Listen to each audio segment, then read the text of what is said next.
контент 8 оронгийн спираль давтамж ба химийн үейлэх систем. Шургийн дүрм. Хорвоо ертөнц бүхэлдээ хөдөлгөөнтэй. Юу ч зүгээр нэг тогтсон биш. Атом хөдөлнө. Орон хөдөлнө. Энерги хөдөлнө. Энэ хөдөлгөөн шулуун биш, спираль хэлбэртэй.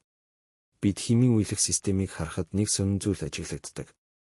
Элементүүдийн шинж чанар тодорхой зайтаагаар дахин давтагддаг. Шүлтийн металл эхлэнэ. Дараа нь металл биш элементүүд гарч ирнэ. Эцэст нь инертийн хийдээр тогтвортой байдалд хүрнэ. Тэгээд бүх зүйл дахин шинэ мөчлөгөөр эхэлдэг. Энэ бол зүгээр нэг химийн хүснэгтийн давталт биш. Энэ нь орон өөрөө спираль давтамжаар эргэлдэж байгаагийн илрэл байж болох юм. Нэг ёсондоо атом бүр оронгийн доторх зангилаа гэсэн үг. Орон нягтарч эхлэх үед матери үүснэ. Матери тэлж эхлэх үед дахин орон үүснэ. Иймээс матери ба орон хоёр тусдаа зүйл биш. Нэг нь нөгөөгийнхөө өөр төлөв.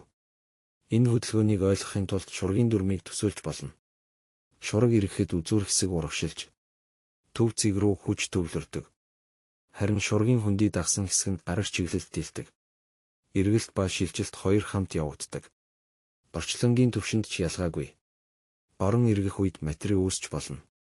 Матери хөдөлж тэлэх үед орон өөрчлөгдөнө. Энэ нь галактикаас эхлээд атом хүртэл ижил зарчимтай байж болохыг харуулдаг. Химийн үейлэх системийн үеуд ч бас санамсаргүй биш.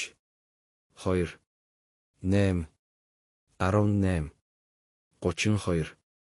Эдгээр тоонууд бол оронгийн дотоод хэмнэл мэт харагдана. Спираль хөдөлгөөний давтамж өөрчлөгдөх үед шинэ үе эхэлдэг. Шүлтийн металлууд яагаад маш идэвхтэй байдаг вэ? Учир нь тэд тогтворгүй фазын эхлэлээр байдаг. Харин инертийн хийнүүд яагаад бараг уруулд ордоггүй вэ? Тэд спираль мөчлөгийн хамгийн тогтвортой цэг дээр очсон байдаг. Ингээд дараагийн мөчлөг дахин эхэлнэ. Энэ нь далайн давлгаа шиг. Үүснэ. Оргилдоо хүрнэ. Дараа нь буурна. Тэгээд дахин шинэ давлгаа үүснэ. Орчлон ийм хэмнэлтэй байж магадгүй. Атомын бүтэц, химийн шинж чанар, энергийн төлөвүүд бүгд нэг том спираль оронгийн илрэл байж болох юм. Энэ онолд орон гэдэг нь хоосон зай биш. Харин тасралтгүй хөдөлгөөнтэй бүтэц. Матери бол тэр хөдөлгөөний нягтарсан хэлбэр. Тиймээс орон нягтарвал матери үүснэ. Матери тэлвэл орон үүснэ.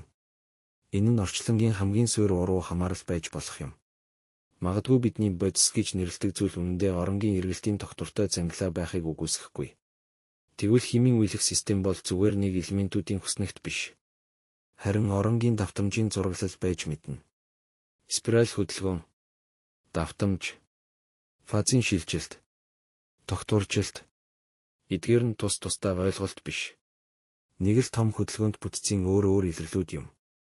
Орчлон бүхэлдээ амьсгалж буй мэдтэлж хумигдж байдаг бол матери бол тэр амьсгалын төр зуурын дүрс байж болох юм.